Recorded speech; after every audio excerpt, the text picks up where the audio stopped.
जय माता जी। एक बार फिर स्वागत है हमारे चैनल ज्ञान की बात with Archana Chintamani. Most welcome. I am Archana Tiwari.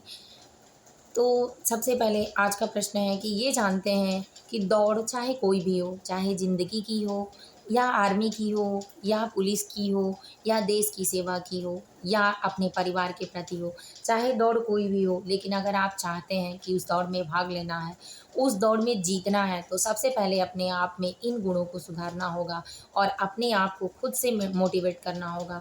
अगर आपके पास ये शक्तियाँ हैं और सोचने और समझने की, अपने आप को समय देने की, तो आपको सफल होने से कोई नहीं रोक सकता।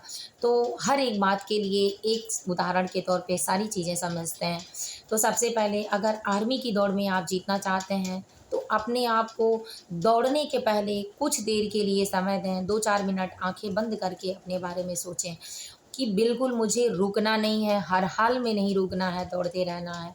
चाहे मुझसे बीच में कोई रोके-टोके, यहाँ तक कि मेरे पैरों में भी दिक्कत हो, मेरे पेट में भी जलन हो, मेरा दिमाग भी गर्म हो जाए, मुझे बार-बार कोई रोकने-टोकने की कोशिश करे, कोई हाथ-पैर मारने की कोशिश करे, गिराने की कोशिश करे, तो अपने आप को इतना मोटिवेट करेंगे आप कि आपको रुकना नहीं है। जब आप सोच लेंगे कि आपको रुकना नहीं है, दौड़ना ही है, बस कुछ देर की बात है, कुछ मिनट की बात है, हम हर सेकंड से पीछे हो रहे हैं।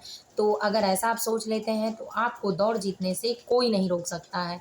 क्योंकि मैंने भी इस चीज़ को किया है और फेस किया है और महसूस किया है इस चीज़ के बारे में कि क्या होता है और क्या नहीं होता है। अगर आपके अंदर सकारात्मक शक्तियाँ हैं, तो मैं गारंटी के साथ कहती हूँ कि आप 10 दिन भी नहीं दौड़े हैं, तो भी आप सफल हो जाएँगे। अगर आपके पास ये शक्ति है कि बस मुझे करना है, यही करना है, तो कोई कुछ नहीं दिखाई देगा आपको। दूसरा जानते हैं कि अगर आप पारिवारिक रूप से सफल होना चाहते हैं, तो परिवार में सामंजस्य बनाने के लिए हर बात को आपको समझना होगा। क्या चीज़ें कैसे होती हैं, किसके साथ क्या करना पड़ता है, क्योंकि अगर आप अपने के लिए सोचेंगे, तो ज़रूर सोचेंगे कि दूसरे में बुराई निकालने से, देखने से, जिसको हम बार-बार तराजू पे तौल रहे हैं, उसी तराजू पर एक बार अपने आप को बैठा कर तौल लें।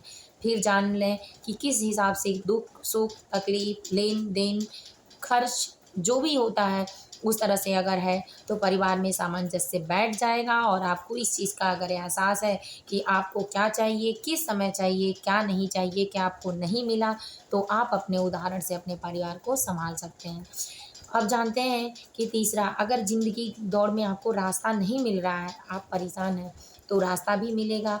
अगर आपके साथ दुःख और विपत्तियाँ घिरी हुई हैं या कोई लंबी बीमारी घिरी हुई है, तो ये सोचिए कि आपके कर्मों के फल के कारण लंबी बीमारी है, या तो आप अभी गलत किए हैं या तो पिछले जन्म में किए हैं।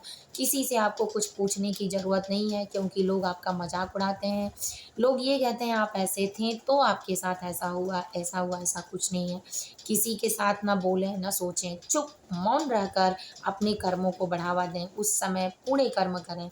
पुण्य कर्मों को करने से, दान दक्षिणा करने से, कठिन मेहनत करने से, भगवान को अपने आप को अर्पित करने से सारी समस्याओं का समाधान हो जाएगा।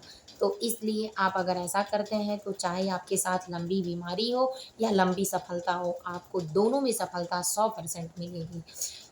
अब जानते हैं कि अगर आपके घर में बाल-बच्चे नहीं हो रहे हैं, आप इस हिंसा के, पीड़ा के, ताना के शिकार हैं, तो पुण्य कर्मों को करिए और पुण्य कर्मों के साथ दान दक्षिणा, दूसरे के बच्चों को प्यार करना और पूर्णिमा का जो व्रत होता है, उस पे व्रत करिए और भगवान से प्रार्थना करिए कि आपको संतान रूपी रत्न दें, कि जिससे लोगों का मुँह बंद हो सके। अगर आप ऐसा करते हैं, आपके पितृ तृप्त हैं, आपके अच्छे कर्म हैं आप दोनों के, तो निश्चित है कि आपके घर में चहचहाती हुई आवाज़ें ज़रूर आएँगी। अगर आपकी ज़िंदगी सफल है, आप कुछ दूसरों की परेशानियों से परेशान हैं, तो हमेशा के लिए दूरी बना लें और इस दूरी के बाद अपने आप को अलर्ट कर लें, अपने परिवार को अलर्ट कर लें और एकाग्र होकर अपनी सफलता को कदम से कदम मिलाकर चलें। कोई दुनिया की ताकत नहीं है कि जो आपको तोड़ देगी। इसीलिए ये उदाहरण आप अपने तक समझेंगे, जानेंगे कि जिस दिन आपकी में हिम्मत ये आ गई, आप ये ऐसा कर सकते हैं, सोच सकते हैं, तो आपकी सफलता में कोई बाधक होगा ही नहीं। क्योंकि जो खुद के साथ होता है, उसी के साथ भगवान होते हैं।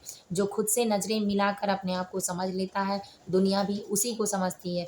जो खुद का सम्मान करता है, दुनिया भी उसकी सम्मान करती है। जिसके हाथों में कर्म करने की ताकत होती है, उसी से कर्म कराता है कोई, तो उसके पुण्य कर्म बढ़ते हैं और उससे सीख कर दुनिया काम करना शुरू कर देती है। तो जिस दिन आपका उदाहरण लोगों में उतरने लगे, आपको देखकर लोग करने लगें, समझ लीजिए आप सफल हो रहे हैं। और निंदा, चुगली उसी की होती है जो सफलता की राह में होता है। इसीलिए जब गिरें तो ये याद रखें कि उस समय आपको गिराया कौन, और उस समय आपका गिरने में साथ कौन दिया। और ये बात ज़रूर याद रखें कि उस समय आपको गिरने में और कौन गिराया और आपका साथ छोड़कर भाग गया। क्योंकि समय हर चीज़ का हिसाब लेता है, वक्त और समय बदलता रहता है। इसीलिए खुद पे विश्वास रखें कि अगर आप खुशी में हैं तो अहंकार न करें, क्योंकि डुबा देगा। तो और दुख में अगर आप हैं तो ये याद रखें कि ये समय भी गुजर जाएगा। साहस और हिम्मत का काम है। अगर आप अकेले साहसी हैं तो आपके साथ न जाने कितने लोगों का भला होगा। अगर अच्छा लगा हो मेरा मोटिवेशन तो चैनल को लाइक कर लें, सब्सक्राइब कर लें, शेयर करें। अगर कर पाएँ तो एक प्यारा सा कमेंट मेरे लिए ज़रूर करें। जय माता जी, हर हर महादेव।